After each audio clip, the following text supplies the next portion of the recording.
शारदीय नवरात्रि 2023 इन 5 काम के बिना अधूरी है नवरात्रि। नहीं मिलेगा माँ दुर्गा का आशीर्वाद, व्रत भी हो जाएगा निष्फल। दुर्गा पूजा में जरूर करें ये 5 काम। 15 अक्टूबर को आश्विन शुक्ल प्रतिपदा से शारदीय नवरात्रि शुरू है। आपको जानना चाहिए कि ऐसे 5 काम हैं जिनके बिना नवरात्रि अधूरी होती है।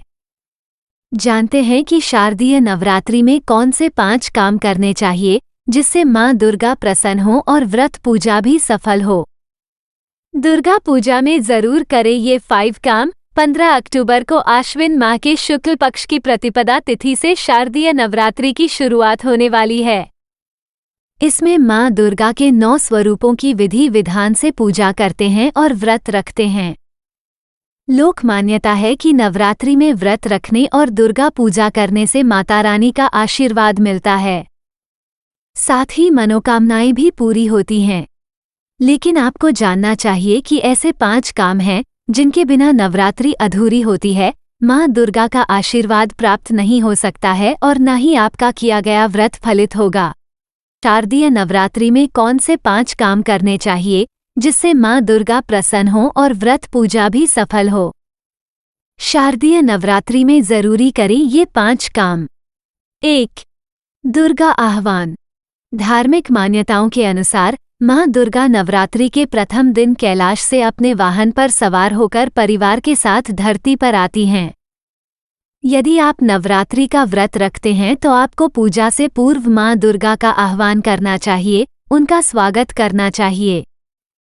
आह्वान का अर्थ है कि आप किसी विशेष सिद्धि या उद्देश्य से माता रानी को अपने यहाँ बुला रहे हैं, उनको आने का निमंत्रण दे रहे हैं। कहा जाता है कि बिना निमंत्रण के किसी के घर नहीं जाना चाहिए। 2. कलश स्थापना।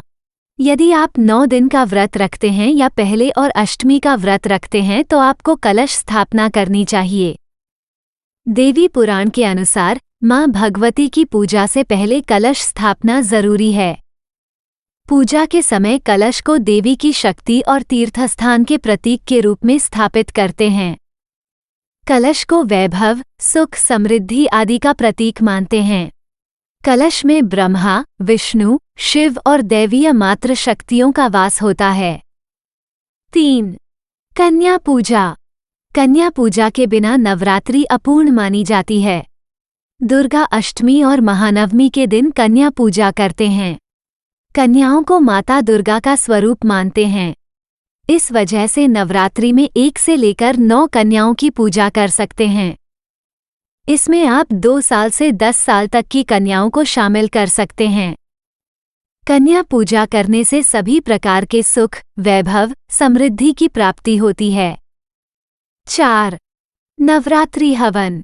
नवरात्रि में हवन का भी महत्व है, इसके बिना पूजा पूर्ण नहीं होगी। हवन के समय आप जिन सामग्री से आहुति देते हैं वे नवग्रह, देवी और देवताओं को प्राप्त होते हैं। उससे प्रसन्न होकर वे आपके उद्देश्य की पूर्ति में सहायक होते हैं। हवन करने से मानसिक शांति और सकारात्मक ऊर्जा प्राप्त होती है। 5. नारी का सम्मान। नवरात्रि में माँ दुर्गा और कन्या की पूजा करते हैं। माँ दुर्गा स्वयं आदिशक्ति हैं, वही प्रकृति हैं, उनसे ही इस पूरी सृष्टि का सृजन है। वे ही प्राण वायु हैं, उनसे ही शिव पूर्ण होते हैं, तभी तो शिव शक्ति की परिकल्पना साकार होती है। वे अर्धनारीश्वर कहलाते हैं। नवरात्रि नारी के सम्मान का पर्व है। यदि आप माँ, बहन, पत्नी, बेटी या अन्य महिलाओं का सम्मान नहीं करते हैं तो नवरात्रि का व्रत और दुर्गा पूजा आपके लिए फलित नहीं होगा।